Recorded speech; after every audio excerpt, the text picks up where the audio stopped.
Good morning, and we are going to be in chapter 24, but we're going to go through what happens from 18 to 24. So far, Saul has tried to kill David. He's tried to get his family to kill David, and everybody starts to love David more. And guess what? It continues. Saul has become so out of there that he just totally can't see straight. So Saul seeks to kill David. Not only that, if you just read the first verse, Saul spake to Jonathan, his son, and to his servants that they should kill David. So there's a lot in this. And David joins, so David is saved by, or Michelle saves David by artifice, helps him out, and is cunning about it. David joins Samuel and the company of prophets. So he's gaining more spirituality as well. You just get this feeling when you're reading about David that he is a lovely person, and you should, because that's what they want you to feel as well, because he was considered a great king. Saul is diminishing in power, David's growing in power. And David and Jonathan make a covenant of friendship and peace, and they take leave of each other. Even Jonathan is on his side, the son of Saul. And Saul is still worried that David would cut them off, and we'll see that in 24 as well. So David gets help from Amalek, the priest. He eats the showbread. He goes to Gath, where he pretends madness, which I didn't read much about, but I'm sure that was interesting. And David gains followers. He goes from one place to another, fleeing from Saul. So he's basically making it easier, because as he goes around, people are going, yeah, I kind of like him more than I do Saul. And Saul slays the priests who show kindness to David. And this is where you really see, if it was in a movie or something, this is where you see Saul as the bad guy. He's right there. He's slaying priests who show kindness and making it difficult for anybody that wants to help David. David smites the Philistines and saves Keilah. He continues to flee from Saul. Jonathan comforts him in Ziph. Isn't it interesting? Here, David is trying to run from Saul, but he also is fighting for the people still, and for the kingdom. And what I find interesting here, and I think it's in the next chapter, we'll learn, Saul comes up against him. It's like, okay, he just saved some people against that were being overrun by the Philistines, and Saul comes in and says, oh, forget the Philistines, let's get David. Okay, let's fight him. And David goes and hides, and let's see what happens in 24. And it came to pass that when Saul was returned from following the Philistines, that it was told him, saying, behold, David is in the wilderness of En-Gedi. Then Saul took 3,000 chosen men out of all Israel, and went to seek David and his men upon the rocks of the wild goats. And he came to the sheepcotes by the way, where there was a cave. And Saul went to cover his feet. And David and his men remained in the sides of the cave. So sheepcotes is a place, well, we'll look in the footnotes, because sheepfolds, shelters, probably caves with stone walls about the entrance, so the sheep can't get away. Basically, and they're secure for the night. And sides of the cave, they're hidden in that cave, the innermost part of the cave. And the men of David said unto him, Behold, the day of which... So basically, Saul comes to this cave where they often have sheep in, and goes to sleep there. It's like, okay, this is a pretty secure place. I'll sleep here, and then I'll look for David in the morning. David's right in the cave, 100 feet away or something. And the men of David told him, Behold, the day of which the Lord said unto thee, Behold, I will deliver thine enemy into thine hand, that thou mayest do as it seemeth good unto thee. So here we've got David, and they know that he will have his enemy delivered to his hands. And I think David has shown that with Goliath and with the Philistines, that the enemy is delivered into his hands, and it will be more so as we go along.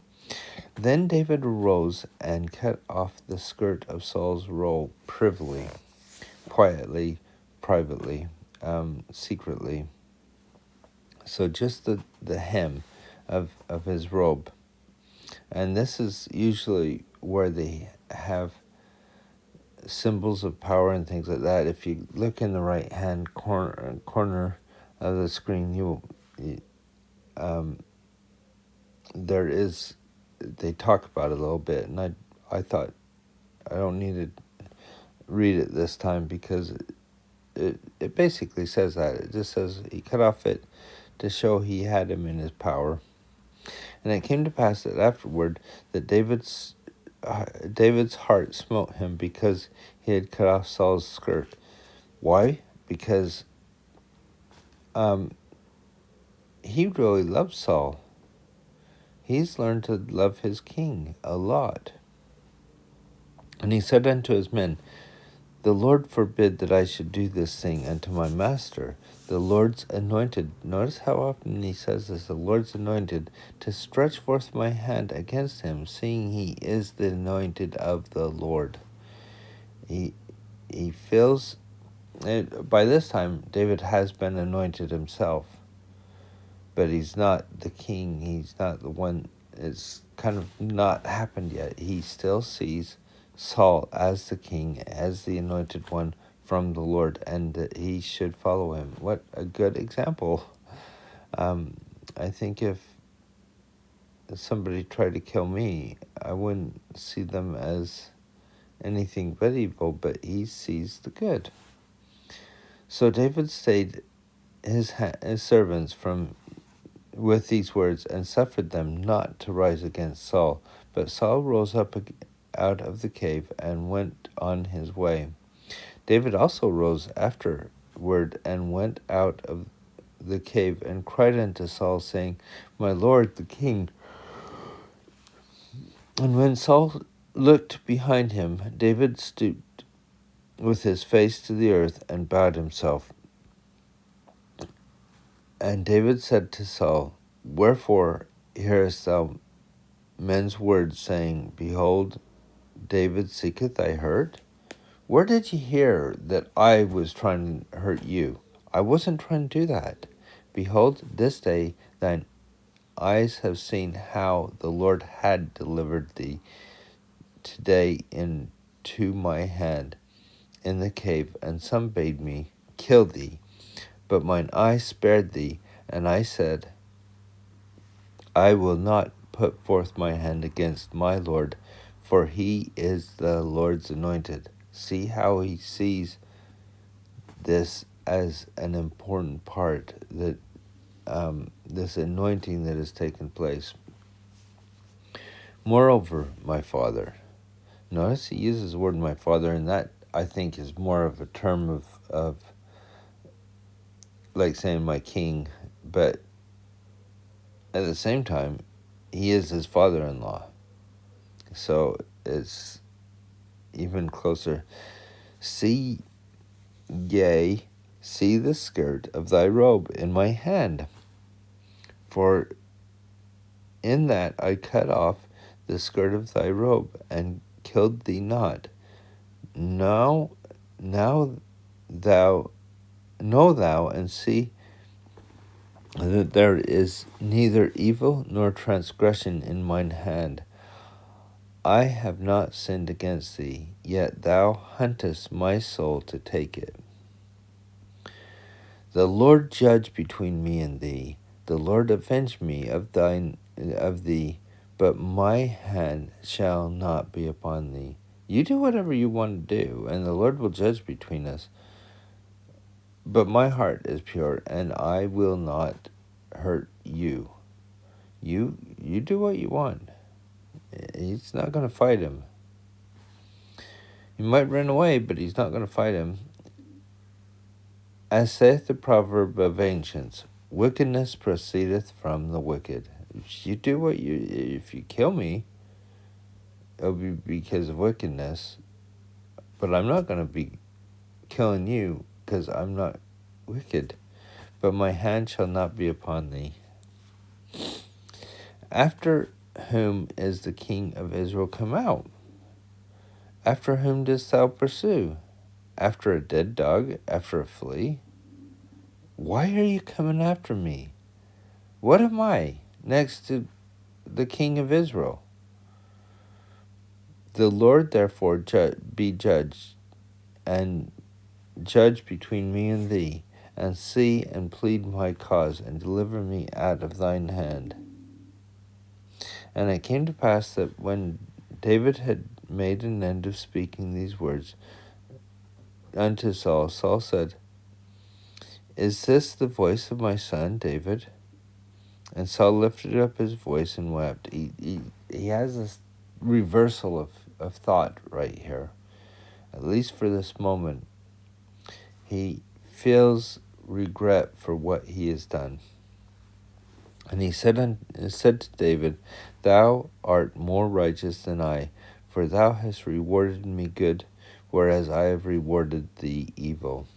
And thou hast shown this day how that thou hast dealt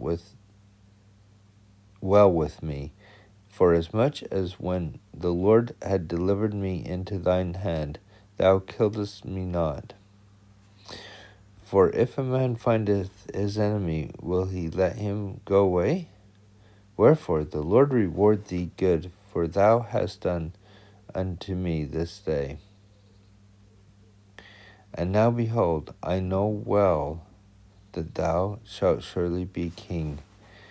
I think this is an interesting statement. He knows that he's going to be kingdom, and the kingdom of Israel shall be established in thy hand. He's basically prophesying, and I think he's already knew that. He knew these things were coming. That's why he wants to kill him, because he doesn't want that to come. Even though the Lord is the one that has shown him this.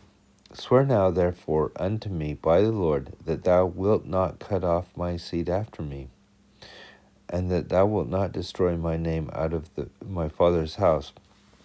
I'm sure that it was practiced. It was practiced for years in other kingdoms, thousands of years, where if another kingdom took power, then the royal line of the kingdom that was in power gets destroyed for several reasons. One thing, you can't have a rebellion if there's nobody to rebel. Simple as that. And in this sense,